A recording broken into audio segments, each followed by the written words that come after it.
All right, I call this the Mad Dad story or the $1.29 story. The story about overreacting. So my dad was a yeller. He would yell. Not a spanker. He was spanked, beaten by his dad, and just treated really badly. So he, as an adult, decided I'm not spanking my kids because I don't trust myself. So, anyways, but he could yell, and he was kind of famous for that. So, anyways, we were out at the beach place, and I was in ninth grade. My brother was in 10th grade. It was kind of last year we used his boat for water skiing. That winter we ended up getting our own boat and fix it. Anyways, we had like 3 or 4 guys out. They already had started walking down the beach to the point where we'd water ski from. We were gonna go skiing for the day. It was early in the summer, and tide was pretty far out. And my brother wanted to. The top was down. My brother wanted to just take the top clear out of the boat and leave it in the dinghy. And Dad's like, no, it's rolled up in the frame, and then it fits, pushed up. It fits under the wind, inside the windshield, way up high against the bottom of the windshield. But the bar that comes down the sides, when you do the throttle, you end up, kind of rubbing against that bar, and that bothered Steve, and he wanted to, take the whole top off, the frame, and it just slid into these 2 pins on the gunnel, the side of the boat, and so it was easy, just lift it out and put it in the boat. And he kept asking Dad. Dad kept saying no, just leave it in. And Steve's like, oh come on, it just makes it so much easier. It's just a hassle, it's always rubbing against the throttle when you're moving it. And my brother wouldn't back down, and Dad finally gave in and says, all right, but don't lose anything. And so we're carrying the dinghy down to the edge of the water, and we had to carry it a long way. The tide was out. We only had to row like 30 feet to the boat. We could have waited out, but we knew that when we got back that night, it'd be high tide, and so we definitely wanted a dinghy out there so we wouldn't have to swim in, from the buoys. So my dad walked down most of the way, almost to the edge of the water, but he was like 20 feet from the edge, so he's about 50 feet from us. And Steve makes the mistake of doing these little wing nuts to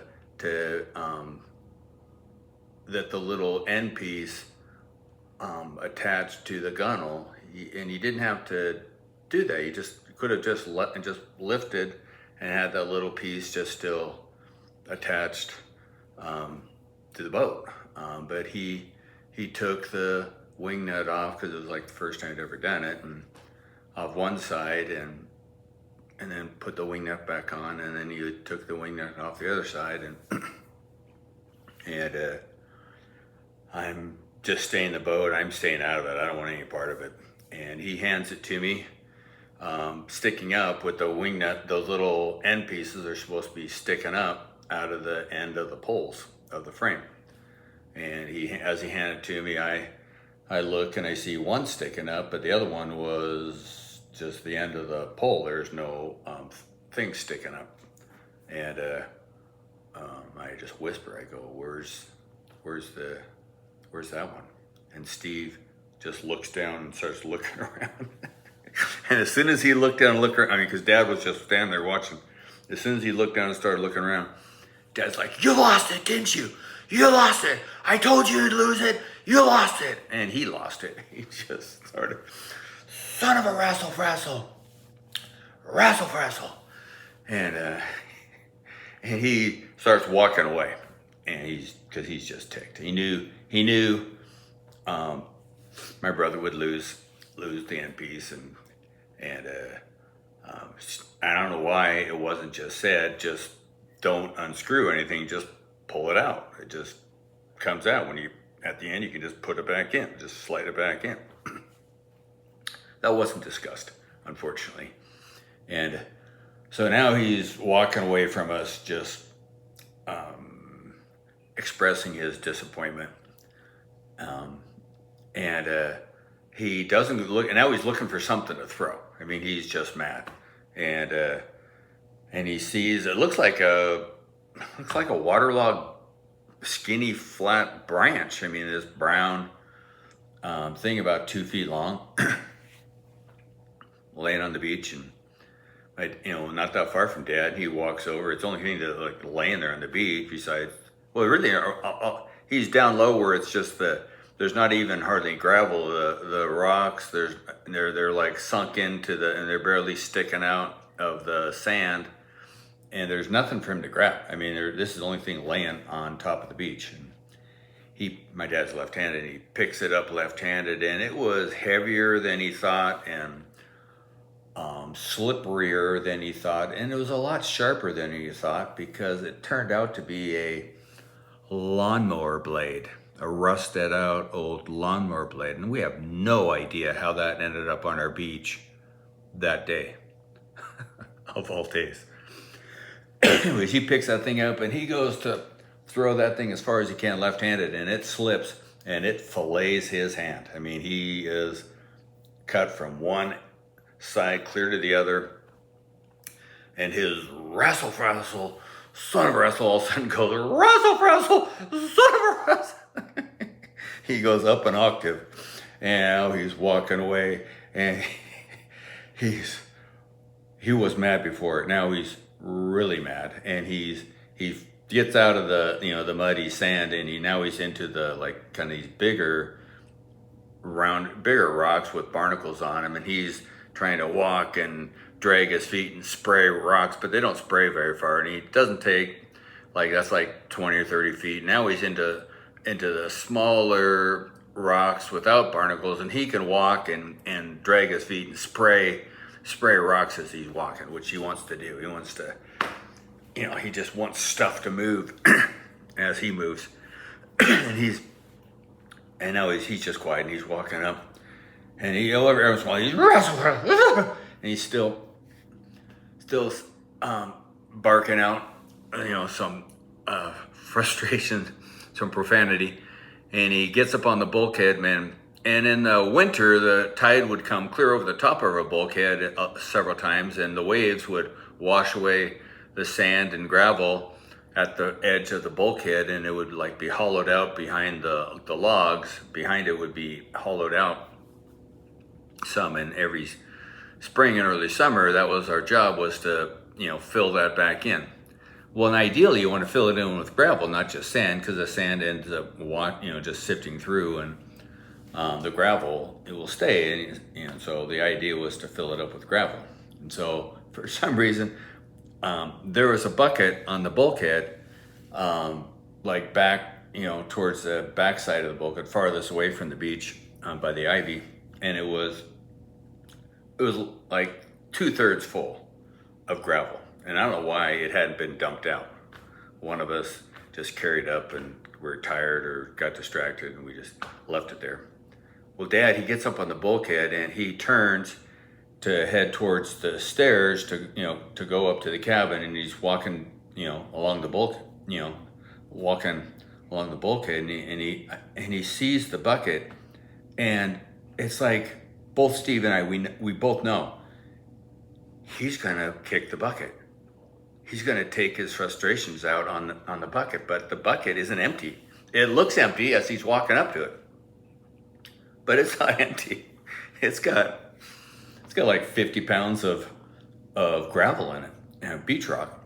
And he walks up to it, but as he gets up close, he's not even looking. He's looking away, but he's holding his one hand, and he's still wrestle, and he walks up, and he wasn't like it wasn't like a European soccer style kick where you kick it with your instep. I mean, he toe punched it. He kicked that thing straight on with his left foot as hard as he could. and the bucket barely moved.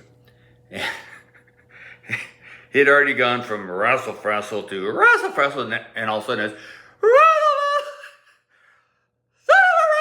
he just goes up surprisingly another octave, and he's just losing it. He's so mad, and he's holding his hand together. You know, it's in bad shape, and he's limping harsh, and he limps up the cement steps up onto the deck, and then he had to walk around the front. And at this time, we had a door in the back, and then to get in from like the driveway, you know, coming down. But then the other door was actually faced the water, and and it was one of those doors that would break where you could open it. You know, two different. Anyways, it was like this. You could open it top and bottom. The bottom was solid wood. The top had latticed wood and had all these diamond shaped, you know, pieces of glass in it. Well, he slams that door as hard as he can. Boom! And he blows out every piece of glass in that door. And all of a sudden it's just dead quiet. You know, hear a distant seagull. Ah! Steve and I are just looking down. We can't look at each other because we don't want to, because we're afraid we'll start laughing.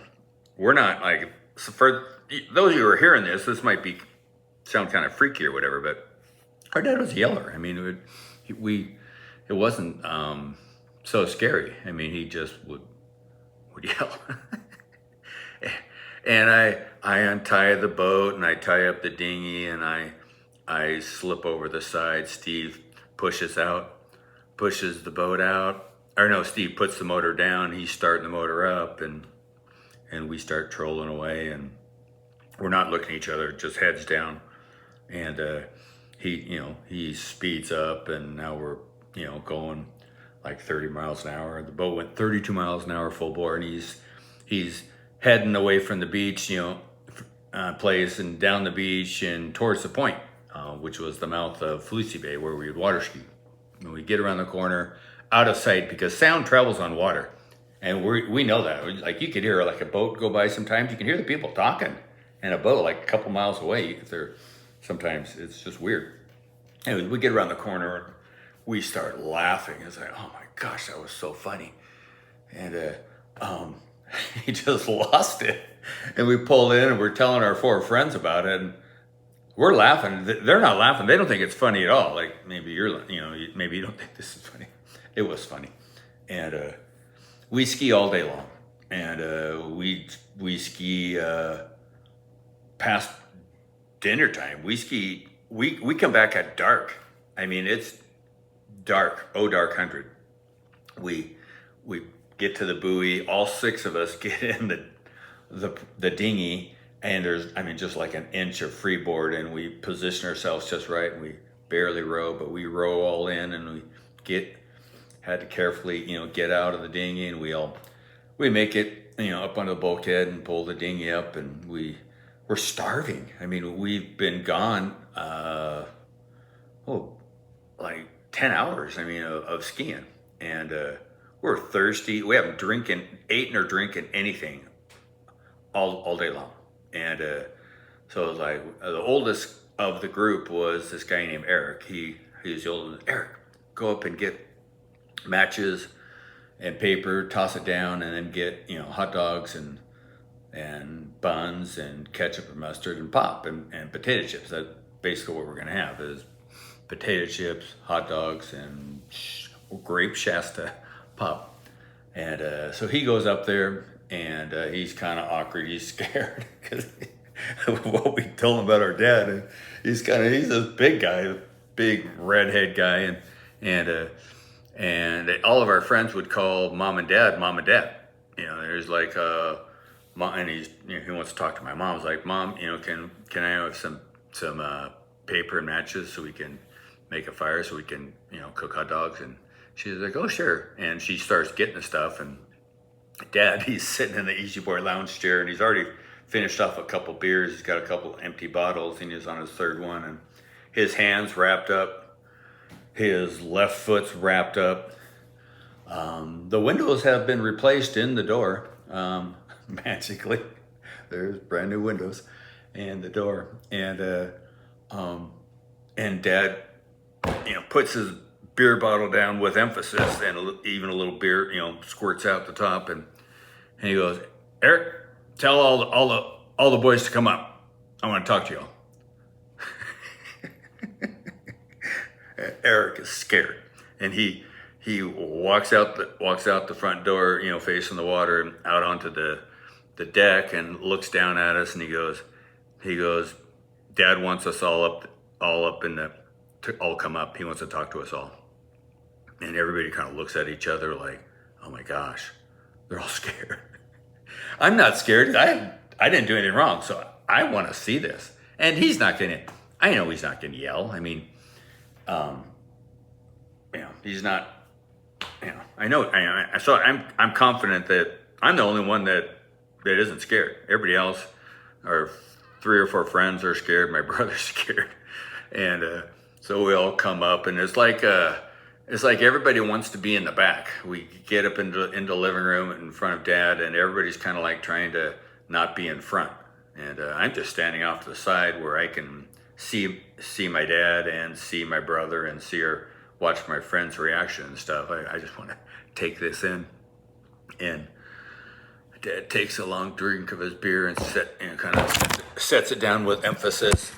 And he's like,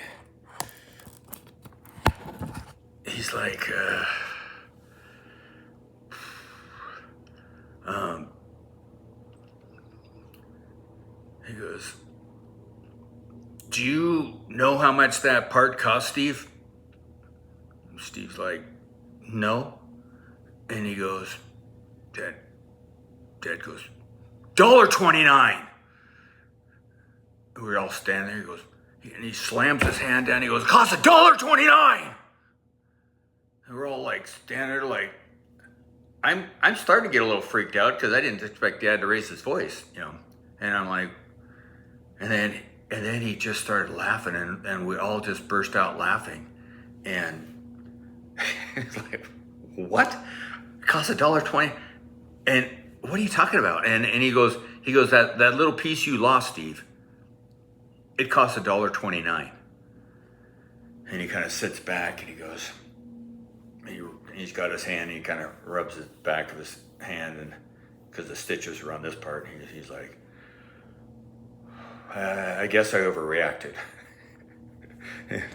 And world. So then he goes on to describe what happened. He goes, "Okay, so I wrapped up my hand, wrapped up my foot. First, I had to do all the measurements of the glass on the door. That I had to get. He had to get like, I think, 12 different pieces of glass, and some of them were triangles and some of them were diamond shaped. The ones around the edge were triangles. The ones in the middle that weren't on the edge were diamond shaped." And he goes, that took me a while to get all those measured off and stuff, and then I went to the doctor first, and he goes, they had to give me a tetanus shot in my hand, and I can't remember how many stitches to go across his palm, but he had cut them from one end clear to the other. He had to do all the stitches clear across to, sew his hand back together. I can't remember how many stitches. Well, I think it was like 37 or something. I don't know. And then he goes on to tell us about his foot. He goes, and that wasn't the bad part. The bad part was my foot. And he points to his foot that's all wrapped up. He goes, "I shattered my big toe when I kicked the bucket." But that wasn't the worst part. The worst part was I shattered my big toe nail and drove shards of my big toe nail up into my big toe. So the doctor had to reach in with tweezers and pull out pieces of my shattered big toenail out of my big toe that was broken. And he goes, and he didn't give me Novocaine. He just did it. And he goes, it was One of the most painful things I've ever endured in my life. And after that was over, I went to the hardware store and got all the glass I needed. And the last stop was going to the marina to get the part, the end of the piece that wing nuts onto the side of the boat that sticks up, and then the metal bar slides down over. And he goes, and to my horror, I found out that cost $1.29. And so sorry for overacting. And we laughed again. Dad was just one of the few times I just saw him just kind of humble, and he was just chuckling, and he oh my gosh, it was so funny. It was so funny. But yeah, just so whenever I get really mad about something and feel like I want to lose my mind, and it's like, is this $1.29 situation? And so it's kind of nice to have that in my back pocket, although sometimes I still have overreacted, and and yelled when I didn't need to. But anyways, I love that story. $1.29.